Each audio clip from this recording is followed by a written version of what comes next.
Okay, Marvel's Luke Cage, episode 6. Suckas gonna need a bodyguards. Or was it just Suckas?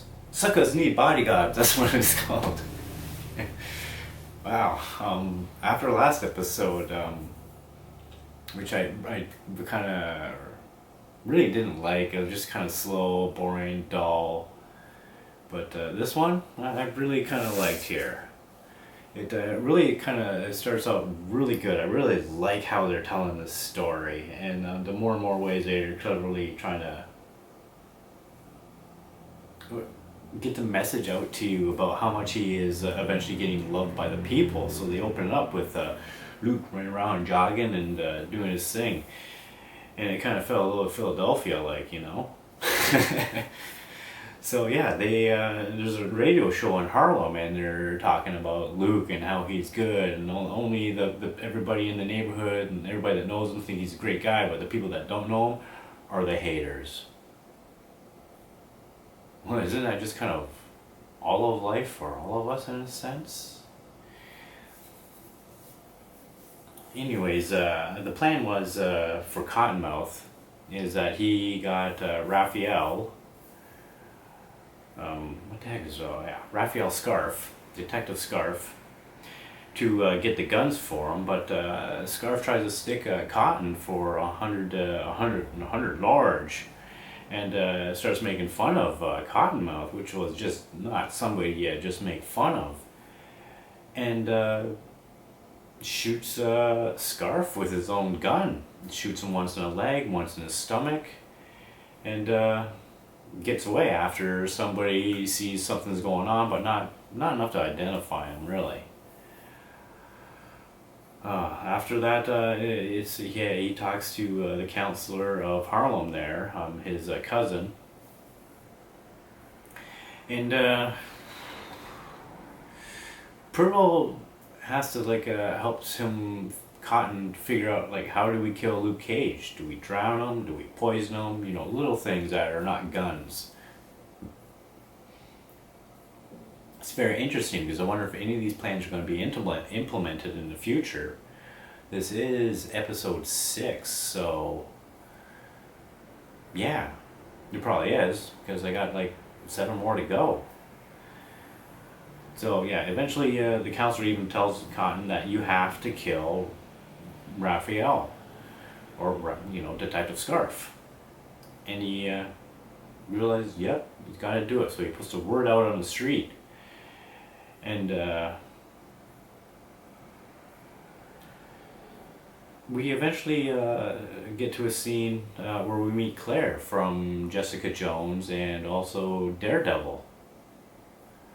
It's we come to realize that Luke Cage has not actually officially met Claire, because Claire was, or Luke was unconscious and being, taken care of by Claire at the time, and eventually fled the area.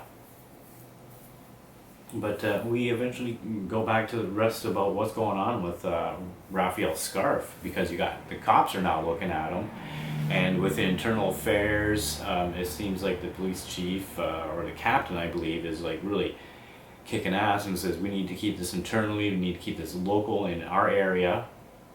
But of course, Cotton is also looking for Scarf too. But the surprise is, Scarf goes to Luke Cage, and Luke finds him. Eventually, Scarf it confesses to killing Chico, which was really huge, because this was the kind of the bad day moment of Luke Cage. Kind of is this going to be, where do I become? And you had Claire there being the voice of reason for him, because if Claire wasn't there, Scarf would have been ended by Luke Cage, and then you would have had not a hero or an anti-hero, but just a plain old villain. But really, are anti-heroes villains? No. Look at the Punisher. Oh, God bless his soul. I don't believe in God. Yeah, I do. I believe in gods like Thanos and Thor. So everybody is looking for Scarf, and eventually the thugs catch up with Luke, And do you think these guys with guns are going to do anything to Luke? He just walks through them like he should. He's just a beast. He's Power Man. And all during that, the Detective Missy gets assigned with an AI cop. I can't remember what his name is, but we eventually find out this. We know this internal affairs cop, IA, is dirty too, but apparently not as dirty as Raphael. So Luke kicks everybody's ass, and eventually the evidence is delivered to the cops. But sadly, Raphael's scarf dies.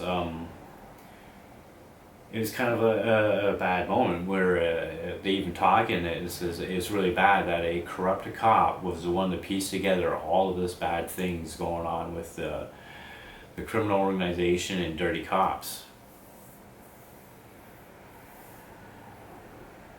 But let's go back to Counselor of Harlem there. I can never remember her name. I really should, because I'm remembering everybody else's name. And I'm so bad for that.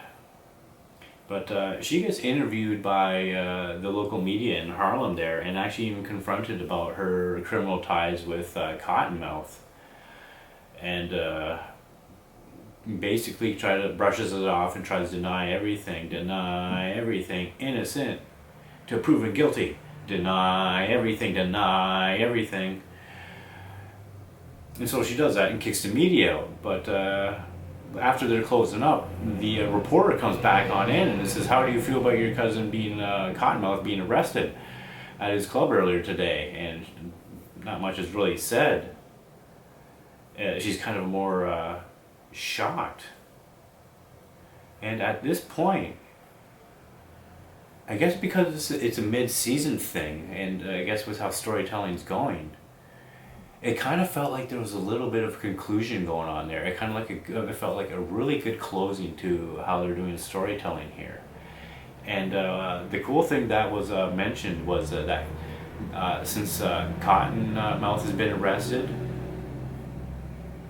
that was really big. But what they also mentioned was Fisk was also arrested before that, and that was also a big thing. So, things are getting cleaned up. People are thinking it's looking up, since these two major crime organizations go on existing in the Marvel universe here. So far, you haven't really gotten any more information about Diamondback so far. It's halfway season, but we just had a major villain just go to jail. But as we know, from Punisher season 2, Daredevil season 2, that Wilson Fisk was eventually running the game from inside. So we'll see how Cottonmouth adapts. The story kind of goes on. All their characters just kind of have a calm moment. Talking about all the events that kind of happened in very short words, in a sense, because they're trying to close up this episode. But you know that there's just so much more to go. So the episode Suckas Bodyguards, that was a great episode. So far it is one of my favorites out there. And yeah, you do have a I'm Luke Cage.